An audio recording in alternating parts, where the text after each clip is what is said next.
नमस्कार। हाँ। अक्सर हम सोचते हैं कि कामयाबी बाहर की चीजों पर निर्भर करती है। हाँ, माहौल कैसा है, किस्मत कैसी है वगैरह। लेकिन आज हमारे पास जो दस्तावेज हैं वो कुछ और ही इशारा कर रहे हैं। बिल्कुल, ऐसा लगता है कि असली ताकत तो हमारे अंदर ही है। हमारे विचारों में, उन्हें कंट्रोल करने में। हाँ, अपने विचारों को साधने की क्षमता में। इन दस्तावेजों में नेपोलियन हिल और एंड्रयू कार्नेगी जैसे लोगों की सोच की झलक है। कार्नेगी, वो तो बहुत ही साधारण बैकग्राउंड से थे ना। जी हाँ, और वो मानते थे कि देखो हर किसी में गजब की क्षमता होती है, पर अपने भाग्य का मालिक वही बनता है जो पहले अपने दिमाग का मालिक बनना सीख ले। वाह, तो आज हम इसी दिमागी महारत पर थोड़ी गहराई से बात करेंगे। जी, खासतौर पर वो पहलू देखेंगे इन स्रोतों के आधार पर। एक तो क्रिएटिव विजन यानी रचनात्मक दृष्टि। हाँ, और दूसरा ऑर्गेनाइज्ड थिंकिंग, मतलब व्यवस्थित सोच। देखते हैं कि ये सिद्धांत हमारी रोजमर्रा की जिंदगी को और अपने लक्ष्य पाने की रफ्तार को कैसे बदल सकते हैं। बिल्कुल, हमारा मकसद यही है कि समझें कि कैसे विचारों को सही दिशा, एक स्पष्टता देकर मंजिल तक पहुंचाया जा सकता है। और इसकी शुरुआत होती है ये समझने से कि ये जो मानसिक नियंत्रण है यही असली नींव है। अच्छा, तो ये मानसिक नियंत्रण या मानसिक श्रेष्ठता की नींव, इन दस्तावेजों में ऐसा क्या खास है इसके बारे में? क्या ये बस पॉजिटिव सोचने जैसा है? नहीं, उससे थोड़ा ज्यादा गहरा है। देखिए, एक मुख्य विचार ये है कि मन एक खेत की तरह है। अच्छा, खेत? हाँ, अगर हम सोच समझकर बीज बोएंगे, मतलब अपने विचारों को नियंत्रित करेंगे, तो हमें मनचाही फसल मिलेगी। और अगर नहीं किया तो फिर जंगली घास उगाएगी, मतलब बाहरी हालात, भटकाव, वो सब हावी हो जाएंगे। तो ये सिर्फ अच्छा सोचना नहीं है? नहीं, बल्कि क्या सोचना है ये तय करना है, विचारों को दिशा देना है। और यहीं पर शायद वो डेफिनेट पर्पस वाली बात आती है, स्पष्ट उद्देश्य। एकदम सही। स्रोत कहते हैं कि बिना लक्ष्य के दिमाग सचमुच एक भटकी हुई नाव जैसा है, उसे पता ही नहीं कहाँ जाना है। और मजेदार बात यह है कि जैसे ही लक्ष्य स्पष्ट होता है ना, दिमाग अपने आप उन मौकों, उन जानकारियों को पकड़ने लगता है जो उस लक्ष्य से जुड़ी हो। जैसे एक फिल्टर लग जाता है। बिल्कुल, जैसे दिमाग को एक मिशन मिल गया हो। और देखिए, स्पष्टता से आत्मविश्वास आता है, और उलझन से शक और डर पैदा होता है। और ये समझना जरूरी है कि ये मानसिक महारत कोई मतलब जन्म से नहीं मिलती। अच्छा, इसे विकसित करना पड़ता है। हाँ, बिल्कुल, लगातार अभ्यास से, प्रैक्टिस से। ये तो बहुत पावरफुल विचार है। तो अगर स्पष्ट उद्देश्य और मानसिक नियंत्रण नींव हैं, तो पहली मंजिल हुई रचनात्मक दृष्टि, यानी क्रिएटिव विजन। स्रोत इसके बारे में क्या कहते हैं? इसका सार क्या है?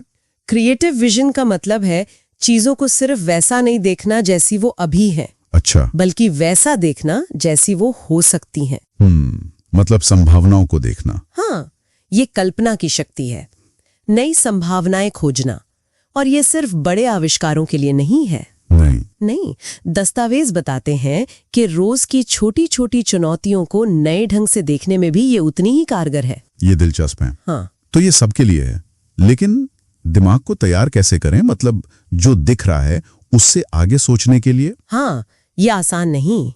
स्रोत कहते हैं कि डर और हमारी अपनी बनाई हुई सीमाएं वो सबसे बड़ी रुकावट है। तो इनसे कैसे निपटें? कुछ तरीके हैं।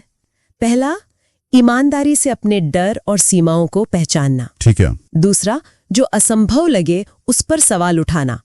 क्या ये वाकई नामुमकिन है या बस मैंने मान लिया है? अच्छा, चैलेंज करना। हाँ। तीसरा, कुछ नया सीखते रहना, एक्सपेरिमेंट करना। और सबसे जरूरी, बड़ी सोच रखना, अपनी काबिलियत को कम ना आंकना। जब हम स्टीव जॉब्स या एलॉन मस्क या अपने डॉक्टर कलाम को देखते हैं जी, तो लगता है कि उनकी सोच ने ही उनकी दुनिया बदली। ये शायद इसी क्रिएटिव विजन का उदाहरण है। बिल्कुल, ये लोग हालातों से बंधे नहीं थे, इन्होंने अपनी सोच से हालात बदले। रचनात्मक दृष्टि ने उन्हें वो रास्ते दिखाए जो शायद दूसरों को दिखे ही नहीं। तो नजर साफ हो गई, लक्ष्य पता है, अगला कदम क्या? विचारों को संभालना। हाँ, यहीं पर ऑर्गेनाइज थिंकिंग यानी व्यवस्थित सोच का रोल आता है। स्रोत कहते हैं कि बिखरे हुए विचार एक बहुत बड़ी समस्या है। बहुत बड़ी। सोचिए, एक कंप्यूटर है जिस पर 100 प्रोग्राम एक साथ चल रहे हैं। हाँ, वो तो धीमा हो जाएगा, हैंग हो जाएगा। बिल्कुल, बिखरे विचार भी हमारी दिमागी ऊर्जा के साथ यही करते हैं, हमें निचोड़ देते हैं। हम व्यस्त तो रहते हैं पर नतीजा कुछ नहीं निकलता। सही कहा, बस भागदौड़ दिखती है पर मंजिल पास नहीं आती। फैसले लेना मुश्किल हो जाता है, तनाव बढ़ता है। तो शायद आत्मविश्वास भी कम होता होगा जब मेहनत का फल ना दिखे। बिल्कुल, क्योंकि लगता है कि हम कोशिश तो कर रहे हैं पर हो कुछ नहीं रहा। तो इसका हल है विचारों को व्यवस्थित करना। सिर्फ लिस्ट बनाना नहीं है। तो फिर क्या है? मतलब ये तय करना कि कौन से विचार जरूरी हैं, किन पर ध्यान देना है और कौन से विचार सिर्फ शोर हैं, जिन्हें नजरअंदाज करना है। अच्छा, प्राथमिकता तय करना। हाँ, इससे ना सिर्फ काम बेहतर होता है बल्कि एक तरह की मानसिक शांति मिलती है। जैसे कोई बिखरा हुआ कमरा साफ हो जाए। क्या बढ़िया एनालॉजी है, बिल्कुल वैसा ही। स्पष्टता आती है और सारी ऊर्जा सही दिशा में लगती है। तो कुल मिलाकर इन स्रोतों से जो एक निचोड़ निकल रहा है वो ये है कि हमारी असली ताकत बाहर नहीं है। नहीं, वो अंदर है। अपने विचारों को दिशा देने और उन्हें व्यवस्थित करने की क्षमता में। सफलता पहले मन में जीती जाती है ना? फिर वो बाहर दिखती है। सही कहा। और ये याद रखना बहुत जरूरी है कि ये क्षमता हम सब में है। ऐसा नहीं कि कुछ खास लोगों में ही होती है। हर कोई कर सकता है। हाँ, अपने विचारों पर नियंत्रण पाकर कोई भी व्यक्ति वो हासिल कर सकता है जो शायद उसने सोचा भी न हो। संभावनाएं वाकई बहुत हैं। कहते हैं कि एक सुलझा हुआ दिमाग ही असली ताकत है। ऐसा क्यों? सही कहा। स्रोत यही बताते हैं कि अगर विचार बिखरे हों तो हमारी मेंटल एनर्जी वेस्ट होती है ना?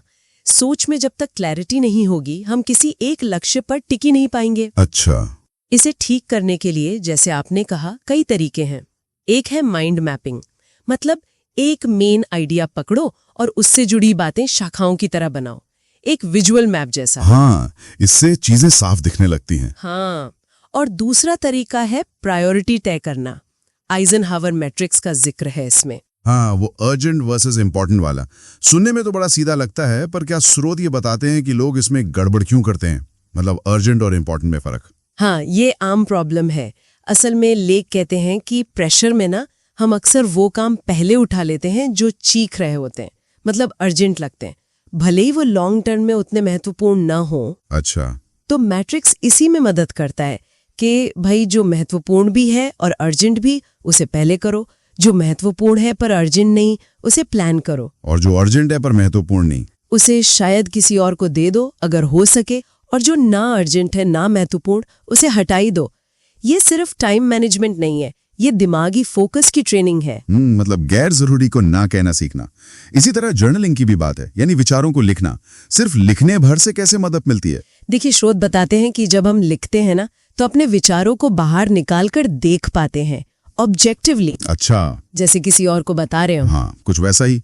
तो उनका इमोशनल बोझ कम होता है, दिमाग थोड़ा खाली महसूस होता है, और फिर शायद प्रॉब्लम सॉल्व करने का रास्ता भी दिखने लगता है। तरीके भी अलग अलग हैं, जैसे ब्रेन डंप। हाँ, ब्रेन डंप मतलब जो मन में आए सब लिख डालो, या सुबह उठकर अपने लक्ष्य लिख लो, या रात में दिन का विश्लेषण कर लो। सब फायदेमंद है। समझ गया।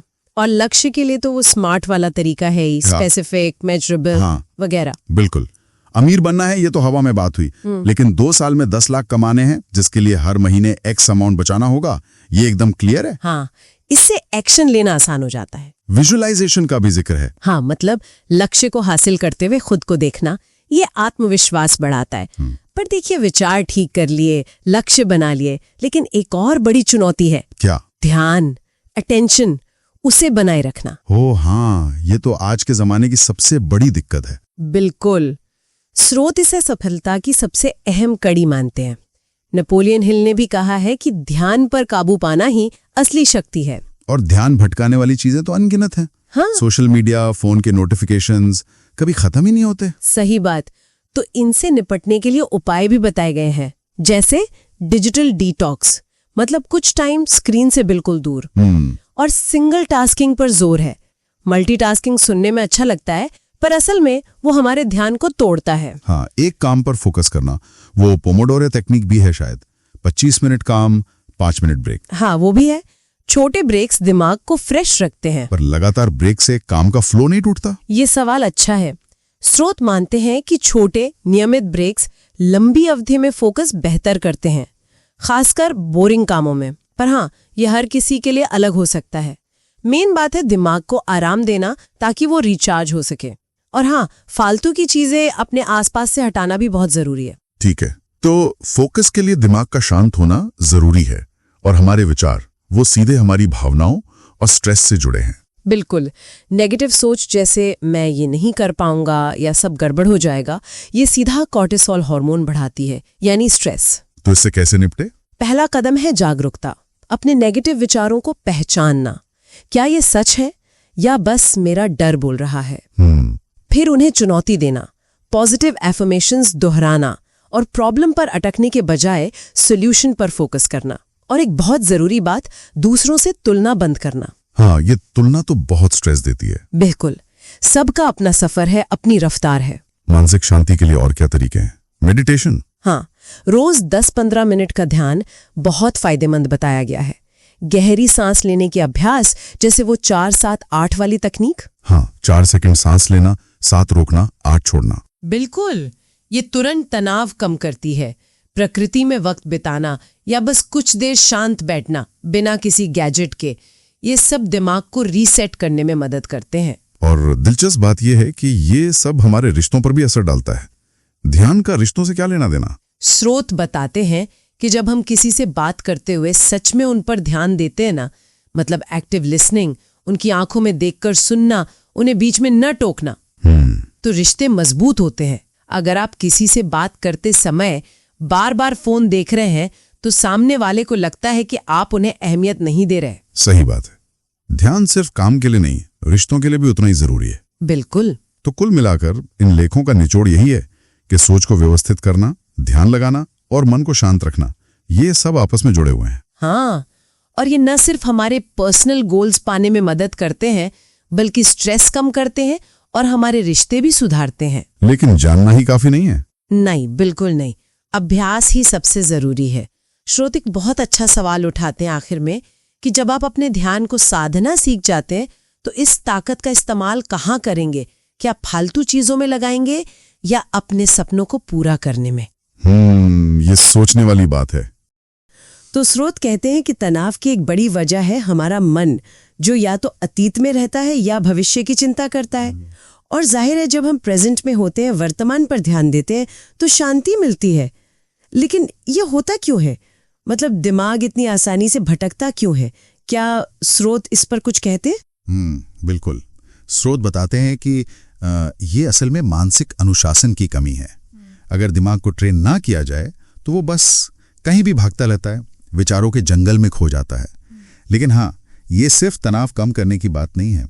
मानसिक नियंत्रण का मतलब है गुस्सा, निराशा, डर, इन सब भावनाओं को संभालना और एक मजबूत मेंटल शील्ड बनाना, पॉजिटिव रहना, आत्मविश्वास से फैसले लेना। स्रोत एक आसान तरीका भी बताते हैं, रोज 30 मिनट बाहर टहलना या बस खुली हवा में बैठना। इससे विचारों में क्लैरिटी आती है। विचारों में क्लैरिटी, और शायद यही स्पष्ट सोच प्रभावी कम्युनिकेशन, मतलब अच्छे संवाद की नींव भी है। जैसे नेपोलियन हिल ने कहा था, अगर आप साफ सोच नहीं सकते तो आप प्रभावी ढंग से बोल भी नहीं सकते। ये बात मतलब सुनने में तो सीधी लगती है, पर असल में स्पष्ट सोचना इतना मुश्किल क्यों हो जाता है कभी कभी? हाँ, होता है। स्रोत कहते हैं इसके पीछे कई वजह हो सकती हैं, जैसे डर, शक या जानकारी की कमी, या कभी कभी बस फोकस करने में दिक्कत होती है। लेकिन जब सोच साफ होती है ना, तो आत्मविश्वास खुद ब खुद झलकता है, गलतफहमियां कम होती हैं। हाँ, ये तो है। और इसके लिए कुछ तरीके भी सुझाए गए हैं, जैसे बात करते वक्त आंखों में देखना, अपनी आवाज, उसकी पिच, स्पीड, उस पर कंट्रोल रखना और पॉजिटिव बॉडी लैंग्वेज रखना। और हाँ, शब्दों का चुनाव भी, वो भी बहुत मायने रखता है। अच्छा, जैसे कोई उदाहरण? हाँ, जैसे मैं कोशिश करूंगा, इसमें थोड़ी अनिश्चितता है ना? हाँ। इसकी जगह मैं ये करूंगा कहना, ये ज्यादा आत्मविश्वास दिखाता है। हाँ, बिल्कुल। करूंगा मैं ज्यादा निश्चय है। और सिर्फ बोलना ही नहीं, सुनना भी, एक्टिव लिसनिंग जिसे कहते हैं, उस पर भी जोर दिया गया है शायद। मतलब बिना टोके सुनना, सवाल पूछना और सामने वाले को सच में समझने की कोशिश करना। बनाने के लिए भी ये बहुत अहम है। हाँ, ये बात तो है। और ये जो स्पष्ट सोच और एक्टिव लिसनिंग है, ये सिर्फ बातचीत तक ही सीमित नहीं है। अपने विचारों को हकीकत में बदलने के लिए भी ये चीजें जरूरी हैं। स्रोत इस बात पर बहुत जोर देते हैं कि भाई अच्छे विचार होना काफी नहीं है। असली जादू तब होता है जब उन पर काम किया जाता है, एक्शन लिया जाता है। तो फिर ये जो गैप है विचारों और एक्शन के बीच, इसे कैसे भरे? क्या स्रोत कोई ठोस कदम बताते हैं? अक्सर लोग शुरुआत करने में ही हिचकते हैं। हाँ, और स्रोत इसी हिचक को तोड़ने की बात करते हैं। पहला कदम है बिल्कुल साफ लक्ष्य तय करना। हो सके तो उन्हें छोटे छोटे हिस्सों में बांट लेना ताकि वो मुश्किल ना लगे। अच्छा। दूसरा, एक डिटेल्ड एक्शन प्लान बनाना। और तीसरा, जो सबसे जरूरी है, वो है तुरंत शुरुआत करना। परफेक्ट होने का इंतजार नहीं करना। स्रोत कहते हैं अधूरा एक्शन भी बिल्कुल एक्शन न लेने से 1000 गुना बेहतर है, क्योंकि उससे एक मोमेंटम बनता है। हाँ, गति मिलती है, शुरुआत हो जाती है। अच्छा, शुरुआत करने के साथ साथ क्या कुछ आदतें भी हैं जो इस सफर में मददगार हो सकती हैं? हाँ, कई आदतें बताई गई हैं, जैसे हर सुबह और रात अपने लक्ष्यों को दोहराना ताकि वो दिमाग में रहे। एक मेल रॉबिन्स का 5 सेकंड रूल भी है। काफी इंटरेस्टिंग है। वो क्या है? वो ये कि जैसे ही कोई काम करने का विचार आए, 5 सेकंड के अंदर उस पर पहला कदम उठा लो, वरना आपका दिमाग आपको 100 बहाने देकर रोक देगा। अरे वाह, ये तो काम का लग रहा है। हाँ। और रोजाना सिर्फ 3 सबसे जरूरी काम, जिन्हें MITs कहते हैं, उन पर फोकस करना। MITs, most important tasks. जी। और रोज कुछ नया सीखने की आदत डालना, ये सब मदद करता है। और जाहिर है, लगन और विश्वास के बिना तो कुछ भी पाना मुश्किल है। बिल्कुल। दृढ़ता यानी परसिस्टेंस और अटूट विश्वास यानी फेथ, इन्हें तो सफलता की कुंजी बताए गए हैं। स्रोत थॉमस एडिसन का उदाहरण देते हैं। हाँ, बल्ब वाला। हाँ, वो 10,000 बार असफल हुए और फिर कहा, मैं असफल नहीं हुआ, मैंने बस 10,000 ऐसे तरीके खोजे हैं जो काम नहीं करते। ये सोच थी उनकी। कमाल है। धीरूभाई अंबानी का भी जिक्र है कि कैसे उन्होंने अपनी सोच को जबरदस्त एक्शन में बदला। तो संदेश साफ है, हार तब तक नहीं होती जब तक आप कोशिश करना छोड़ नहीं देते। तो अगर हम संक्षेप में कहें, नेपोलियन हिल के अनुसार हमारी सोच ही हमारी सबसे बड़ी ताकत है। सफलता कोई लक बाय चांस वाली बात नहीं, इसके लिए पक्का इरादा चाहिए, आत्मविश्वास चाहिए और एक क्रिएटिव नजरिया चाहिए। अपने दिमाग पर काबू पाकर हम अपनी किस्मत खुद बना सकते हैं। बिल्कुल। सार यही है कि आपकी मानसिकता आपकी दुनिया बनाती है। आप जिस चीज पर लगातार फोकस करते हैं, वही आपकी हकीकत बन जाती है। इसीलिए अपने विचारों को जानना, उन्हें कंट्रोल करना और फिर उन्हें एक्शन में बदलना, यही सफलता का रास्ता है। तो इस सारी जानकारी को ध्यान में रखते हुए एक सवाल या एक विचार सबके लिए छोड़ जाते हैं। जी। सवाल यह है कि ये जानने के बाद कि विचारों को हकीकत बनाने के लिए वो पहला कदम उठाना कितना जरूरी है, तो वो कौन सा एक छोटा सा फौरन उठाया जा सकने वाला कदम है जिसे आज अभी अपने किसी जरूरी विचार को सच करने की दिशा में उठाया जा सकता है।